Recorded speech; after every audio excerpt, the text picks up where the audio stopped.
Vous savez, une fois j'avais prêché ici même.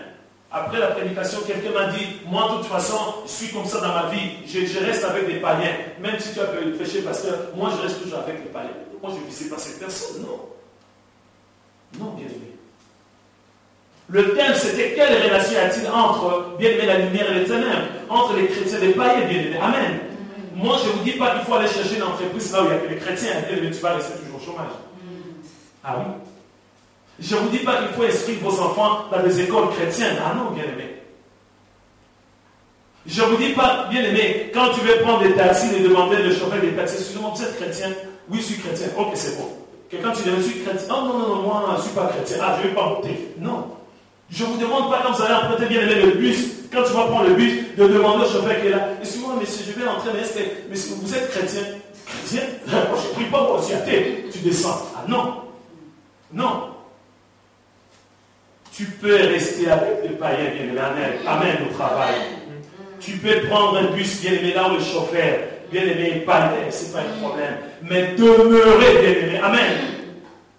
Il y a des chrétiens caméléons qui demeurent toujours, bien aimé, avec des païens, bien aimés.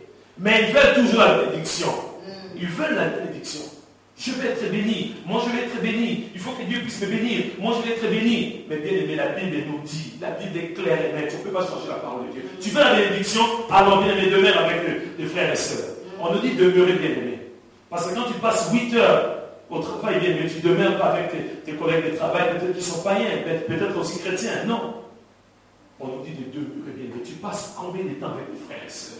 C'est ça la question. C'est ça la question. Combien de temps, bien aimé? Dans la semaine, bien aimé. Une demi-heure, 1 heure, 2 heures. Tu veux la bénédiction. Moi, je ne suis pas béni. Mais bien, tu ne veux pas être béni. Voilà que toi, tu dis que oui, je suis minoritaire. Avec les païens, je suis minoritaire. Tu n'as aucune force. Alléluia. Tu ne médites même pas la parole de Dieu. Tu ne pries même pas. Tu ne jeûnes même pas. Tu n'as même pas l'intimité en contact avec Dieu. Mais tu dis toujours que moi, je vais rester avec des païens tous les jours.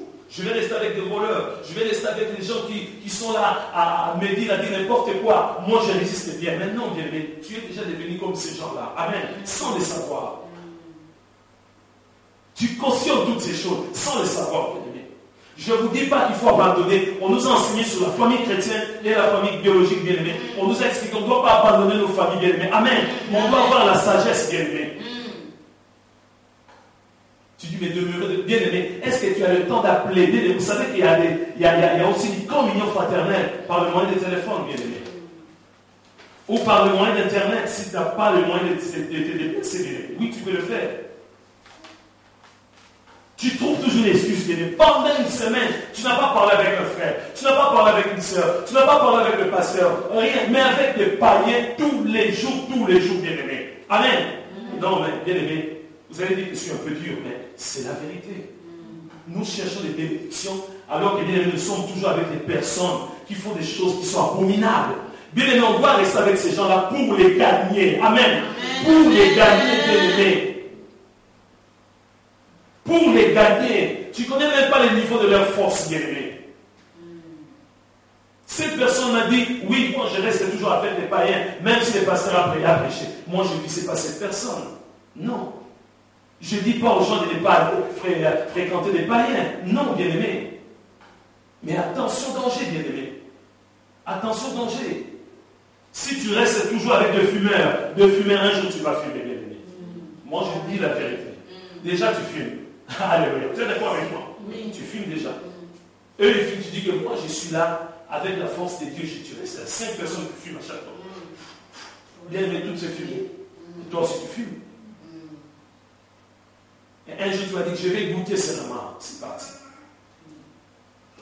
Donc, bien aimé, la communion fraternelle, c'est quelque chose de très, très important pour nous, bien aimés. Ici, on nous a montré, bien aimé, cette partie. Que quand nous sommes ensemble en tant qu'enfants de Dieu chrétiens, c'est là où il se passe beaucoup de choses. Je vais vous donner un témoignage, bien aimé. C'est un témoignage très important. Écoutez-moi très bien pour ce témoignage. Vous allez comprendre, bien aimé, que quand la Bible nous parle de la communion fraternelle, ce ne sont pas des choses imaginaires comme ça. C'est des choses que nous vivons, bien aimé. Amen. le jeudi dernier, bien-aimé, écoutez-moi très bien, le jeudi dernier, le soir, j'avais un rendez-vous avec une personne de cette église pour le baptême, bien-aimé. L'avant-dernière séance, cette personne était là, bien-aimé. Cette personne était prête pour la séance, parce que cette personne a dit oui pour le baptême. Amen. Cette personne a été baptisée hier. Cette personne a accepté de mourir et ressuscité avec Jésus. Je prie pour vous. Amen. Cette personne était là pour l'entretien, bien-aimé. Amen. L'entretien avec Jésus. Le jeudi dernier, bien-aimé. Alors moi, je m'ai préparé à la maison. Vous allez dire, mais l'entretien, c'est pas ça la maison. Non. Ici, il y a l'église et puis il y a la maison du pasteur. Amen. Nous sommes les gardiens. Cette personne, bien-aimé, était prête pour son entretien. Pour l'avant-dernière, bien-aimé, séance. Et voilà que cette personne ne frappe pas la porte, il me dit, voilà, pasteur, il y a 2 personnes. Amen. De blanches. Amen. Je tiens à préciser. J'ai précisé à chaque fois. Les gens disent, oh non, tout ça, le noir, tout ça. Je ne suis pas raciste. Je l'ai déjà dit, bien-aimé. Un chrétien qui est raciste doit aller chercher un homme pour la défense. C'est clair. Un chrétien peut être raciste. Non. Un chrétien raciste, bien-aimé, il y a un problème. Un chrétien qui dit que moi, je suis un noir, moi, noir, je ne veux pas de blanc, tout ça. Cette personne-là est possédée, je vous dis, par l'expérience, au nom de Jésus. J'ai parlé des chrétiens noirs. Un chrétien blanc qui dit, je ne veux pas de noirs, qui rentre chez eux, c'est un raciste. Amen. Il a besoin de la délivrance. Cette personne n'est pas affranchie, bien aimé. Amen. Vous allez comprendre, bien aimé. Voilà que cette personne qui avait un entretien, bien aimé, un rendez-vous très important, est venu me voir pour dire qu'il y a 2 personnes qui sont dehors. 2 dames qui sont dehors, âgées. Amen. Qui sont dehors. C'est-à-dire que cette personne a cédé maintenant. Vous comprenez, suivez-moi très bien. Elle qui avait un rendez-vous très important pour son baptême, elle a cédé maintenant. Moi, je suis sorti, bien aimé, juste devant. Je vois 2 dames âgées, des sœurs en Christ. Amen. Qui étaient assises. Parce que je voulais se lever, j'ai dit, restez assis. Amen. J'ai ça. Bonjour. Tout de suite, j'ai compris. Et cette esprit a commencé à me parler que ça va être long. Amen. J'ai dit, ça va être long. On ne va pas rester dehors. Nous sommes rentrés dans la salle. Tout était préparé dans la salle. C'était pour la chrétienne de notre sœur. Amen. Mais la sœur a dit, il faut commencer par servir. Amen. Nous sommes rentrés ici, bien aimés. C'est ça la communion. 2 personnes que je ne connaissais même pas. 2 sœurs blanches âgées que je ne connaissais même pas. Elles ont commencé à se présenter pour dire grande sœur et petite sœur. Amen. La petite sœur a dit, moi j'ai une kiné qui est païenne, elle prépare. Mais elle insiste à chaque fois. Elle m'a dit, il y a une église évangélique là. Alléluia. Il y a une église évangélique dans cette église. Je passe par là, je vois toujours qu'il y a une église évangélique. Tu peux faire un tour là-bas. Mais elle, la kiné, elle ne prie pas. Voilà pourquoi cette sœur et sa grande sœur est venue jusqu'ici. Les blanches, moi je suis noire. Amen. Alléluia. Pour les gens qui disent, c'est entre vous tout ça, je suis un noir. C'est ça, pour comprendre bien aimé, la communion fraternelle. Ce n'est pas un problème de la couleur de la peau, bien aimé, la communion fraternelle. Non, bien aimé. On a passé un temps, écoutez-moi très bien, c'était à partir de 19h30 par là, je pense. Jusqu'à 22h. On était que 4. Moi, mon épouse Annie et ses 2 sœurs. La communion fraternelle. On a parlé de beaucoup de choses. Je préfère vous dire petite sœur, grande sœur pour mieux comprendre, bien aimé. La grande sœur avait un caillou là que Dieu devait glisser, bien aimé. La grande sœur a déjà perdu, bien aimé. Son mari a 7 ans maintenant. Tristesse à vie. Son cœur saigne à chaque fois. Bien aimé, mais elle a commencé à pleurer. Mais moi j'étais là, j'ai dit, mais Seigneur, agis. Manifeste-toi, Seigneur. Elle a pleuré. Elle a dit, vous vous rendez compte, pasteur? C'était juste la période où j'ai commencé à lui parler, à mon mari, à lui parler de Jésus. Il commençait à comprendre, paf, il est décédé. Je ne suis pas réuni.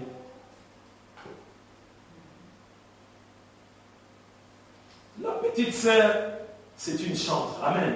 Elle fait que chanter à chaque fois. Pendant la prière, elle fait que chanter des belles chansons. Amen. Mais la grande sœur, elle m'a dit que moi je chante. Je n'arrive pas à chanter. Je lui ai dit, aujourd'hui vous allez chanter. Amen. Aujourd'hui vous allez chanter. Elle dit, non, je n'arrive pas. Quand on a commencé à prier, des gens qu'on ne connaissait pas, c'est vrai que entre frères et sœurs, c'était l'accomplissement bien-aimé de cette parole. On était ensemble, bien-aimés. Le psaume 133. On a expérimenté, bien-aimé, le psaume 133. Moi, mon épouse et ses deux sœurs bien-aimées, qui ne nous connaissaient même pas auparavant, bien-aimés.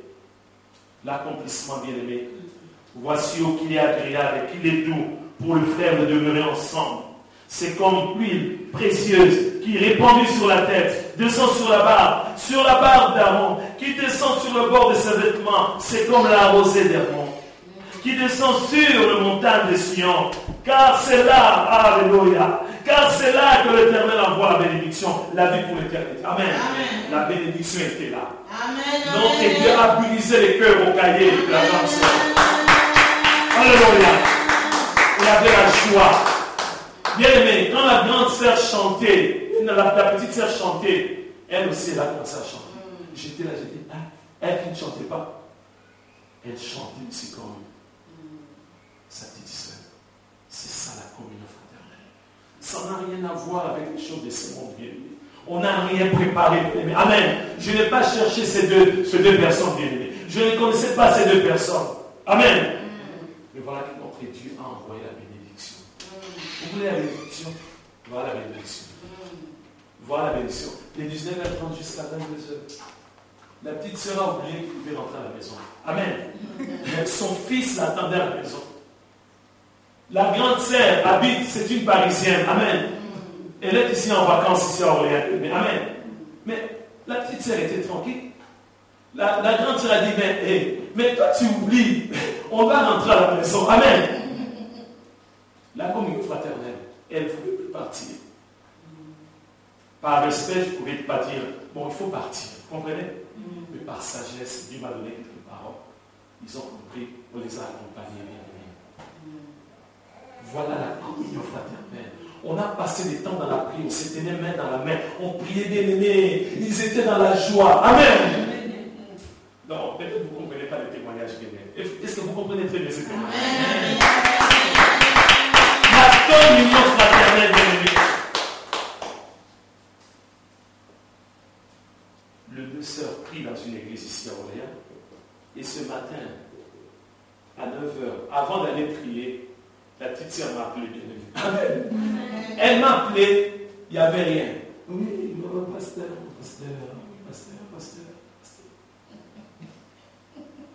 Elle voulait tout simplement écouter ma voix, entendre ma voix bien aimée. Oui, pasteur. Il a laissé un message sur la prière. C'est-à-dire, il y avait quelque chose dans ma prière. Il y avait, bien aimé, l'accomplissement. Bien aimé, des versets bibliques, ce sont des prophéties pour nous, bien aimé. Amen. Ça s'est réalisé les jeudis derniers, bien aimé. Amen. Et pour préciser, il y avait toujours un chrétien, bien aimé, avec la personne qui devait être baptisée. Amen. Comme on dit, mieux vaut tard que jamais. Avant minuit. Amen. Il y a une entretien. Alléluia. Donc voilà un peu, mes bien-aimés, la communion fraternelle. Ça n'a rien à voir. Ces sœurs n'ont pas dit, j'ai vu l'église évangélique, moi je pensais que c'était des blancs. Non. Amen. Eh bien aimé, elle voyait la lumière en nous. Alléluia. Nous, on ne s'est pas dit, ces dames qui sont. Non, nous, on voyait toujours la lumière aussi. Amen. Amen. C'est ça, bien aimé. La communion fraternelle, c'est ça, bien aimé. Quand on se retrouve, mais moi, je ne sais pas quel plaisir, bien aimé, avec des gens qui disent des gros mots. Tu es toujours avec des gens qui insultent. Tu demeures là, bien aimé, tu trouves bien aimé un plaisir, bien aimé. Je ne sais pas. La bien aimé, moi, je ne sais pas comment expliquer. Comment est-ce que tu vas recevoir la bénédiction, bien aimé?